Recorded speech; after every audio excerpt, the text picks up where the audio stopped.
Alright, hello once again. This is Jeff Scott of Rankin Technical College. And I've been going over the PowerPoint presentations for Murachs, JavaScript, and jQuery 3rd edition. I am now up to Chapter 18 of 18, so this is it. And Chapter 18, which starts in our book on page 543, is entitled How to Create and Use Closures, IIFEs, the Module Pattern, and Plugin. These are some advanced JavaScript techniques. We have 2 applied objectives and 8 knowledge objectives. For the applied objectives, use closures, what are called IIFEs, and the module pattern in your applications. Create and use your own jQuery plugins by using the module pattern. Those are our 2 applied objectives. For our knowledge objectives, describe the scope chain, how the scope chain works in JavaScript. Describe the creation and use of closures, including how to use closures to create private state. Describe the creation and use of IIFEs, including how to use an IIFE to solve the closure loop problem. Describe the use of the module pattern. Describe the creation and use of namespaces. Describe the use of accessor properties when you're augmenting a module. Describe the use of the module pattern and IIFEs for creating jQuery plugins. And finally, describe the use of minification tools when creating jQuery plugins. Again, this is another of those chapters I will not repeat, not be going over in any detail in class. In fact, not at all. This is the only coverage I will give it. All right, back in chapter 4, we talked about scope. Remember that scope is the visibility of a something in JavaScript. All right, so if a variable or a function is created if you create a variable outside of any function, for example, then it has global scope. So in other words, it can be seen by any JavaScript object. On the other hand, if you create a variable that's inside of a function, it has local scope. It can only be seen and used inside the function that it's in.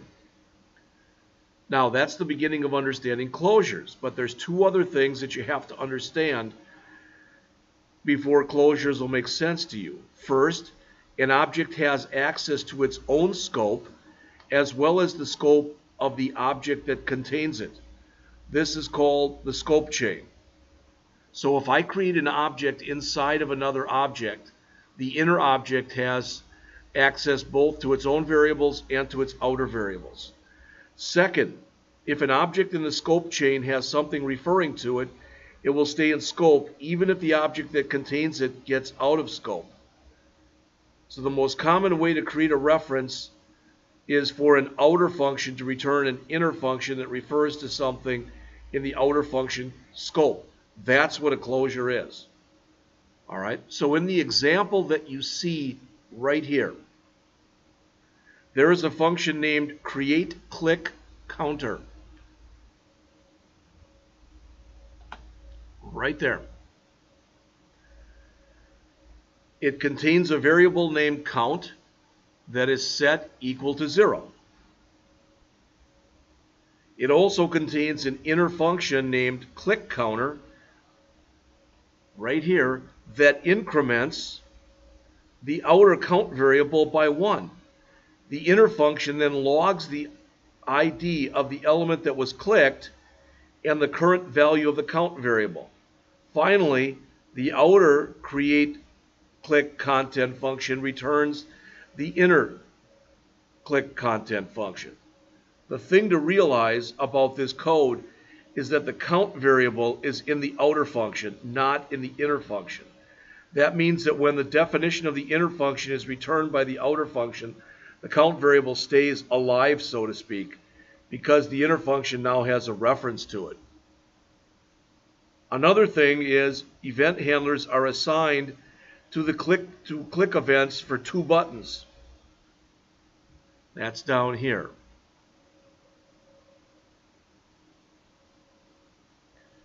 These event handlers look a little bit different than what we're used to. Specifically, instead of including an anonymous function to call the events, they're invoked by including parentheses after it. When the createClickCounter function is invoked, its count variable is created and set to 0. and its inner click counter function definition is returned and used as the button's event handler. This also means that each button has a separate version of the count variable in its scope chain. So again, a closure is created when an inner function refers to one or more objects in the scope of the outer function that contains it. Now this is not easy stuff.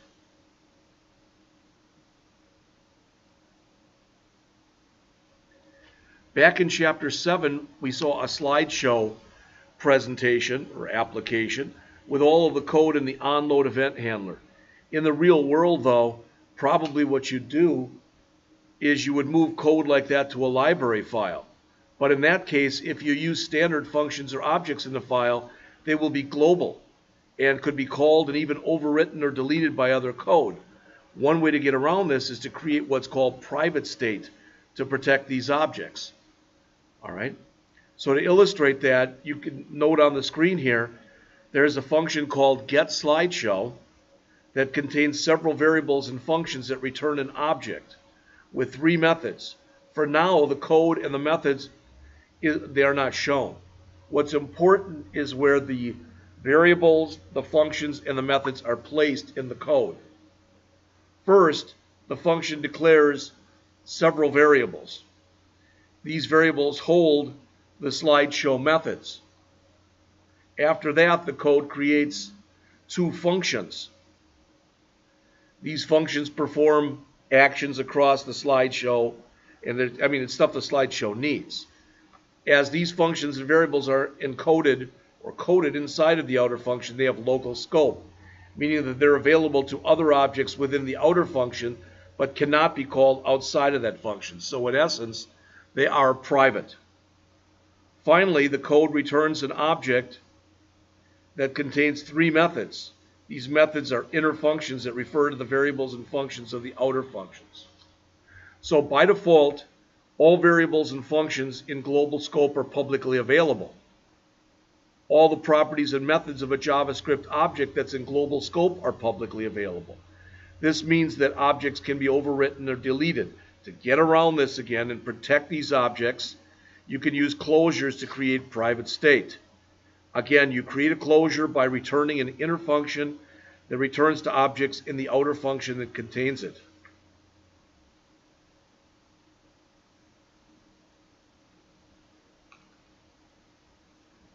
An inner function has access to the scope of the outer function that contains it, but this does not apply to the value of the outer function's this keyword. That's because the outer function and the inner function each has its own this keyword. And they are showing you that inside of here. If an inner function needs to access the outer function's this keyword, the outer function can pass it through the bind method of the inner function. We talked about this in the last chapter. Again, this is heavy stuff.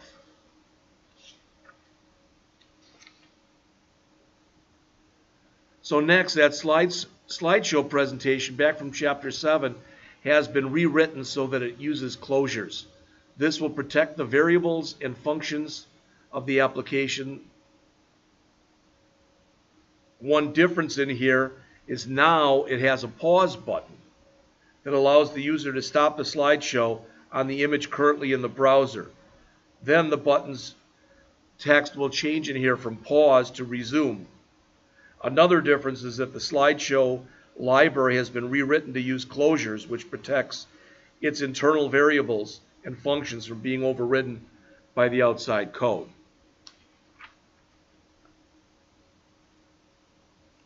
Now you can see the HTML here. In the head element, you can see the version requires the slideshow library in the main JavaScript file.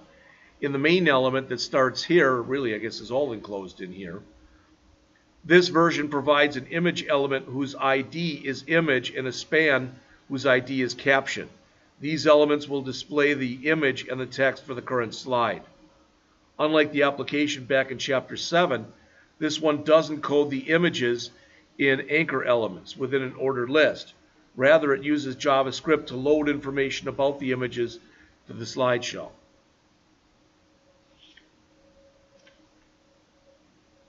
So here is the slideshow library. Again, the library consists of an outer function named createSlideshow. This outer function creates several variables and several functions that are available to every function inside the outer function, but not to outside code. In other words, for all intents and purposes, they're private. The createSlideshow function returns an object literal with 3 methods. These methods are inner functions that refer to the private state of the outer function. The main JavaScript file is shown on page 555. This code calls the createSlideshow function and stores the object it returns in a variable named slideshow. Following that, it uses methods of that object to attach an event handler for the play-pause buttons. It sets up the slideshow and it starts the slideshow.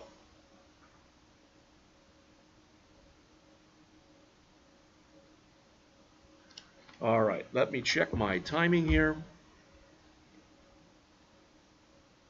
I'm doing just fine. All right, next, starting on page 556, are IFEs, or immediately invoked function expressions. These are frequently used in JavaScript expressions. An IFE is a function that is defined and invoked at the same time, or all at once. An IFE should always be coded within parentheses so the JavaScript engine knows and will interpret it as an IFE. Like a regular function call, an IFE ends with an opening and closing parentheses that can include arguments. If no reference to the IFE remains when it's done running, its scope is destroyed, even if the function or file that contains it is still in full scope. So normally, you first define a function, then you invoke it. And that's what the first example here shows. However, you can use an IFE to both define and invoke the function in one step, and that's what's shown here. You can code the parentheses of an IFE in one of 2 ways. That's what's shown in this set of examples. You'll see both coding, if you look at this long enough. You should also know that an IFE comes after the start of a line of code. If an IFE comes after the start of a line of code, the JavaScript engine doesn't require the outside parentheses, but it's still considered good practice to use them. An IFE can be used to keep variables and functions out of global scope and to keep variables and functions from conflicting with one another and with their variables and functions of the same name. Some of the benefits of IFEs first. This first example that you see right here demonstrates what's called the inner loop problem. Here, an onload event handler starts by creating an array of website names and stores them in a variable called top sites. Then it uses the find method to get the 3 anchor elements that are in the div named top slides, and it stores the resulting array in a variable named links. Next, the code loops through the top sites array. But this can be problematic. All right. One way to fix this is to rewrite the code so that it uses a function that returns a function. And we'll see that in just a minute. All right. But again, two or three things that you need to know as far as these benefits of IFEs are: they help you keep variable names and functions out of scope. They help keep variables and functions from conflicting with one another. And basically, they can be used to help create private state. Now, as far as closures go, an inner function has access to the values in its scope chain by reference. What this means is that if an outer variable changes, it'll change for the inner function too. Secondly, the value of the variables in a function are set when the function is invoked, not when the function is defined. So they're more real-time sensitive, for lack of better words. All right. Now on 561 here, they've come up with some of the pros and cons of using object literals versus using closures. Again, heavy stuff. With object literals, the pros, there's only one. It doesn't need to be created in code before it's used. The cons, all the properties and all of the methods are public. Closure, the pros, it can create private state. That private state will protect the object's inner operations. The cons, it must be created before it can be used, and it can't create more than one instant. All right. I am going to stop right here, regardless of my time. And I'm going to pick it up on page 560 in just a few minutes, talking about module patterns. So I will be back with hopefully finishing up this lecture shortly.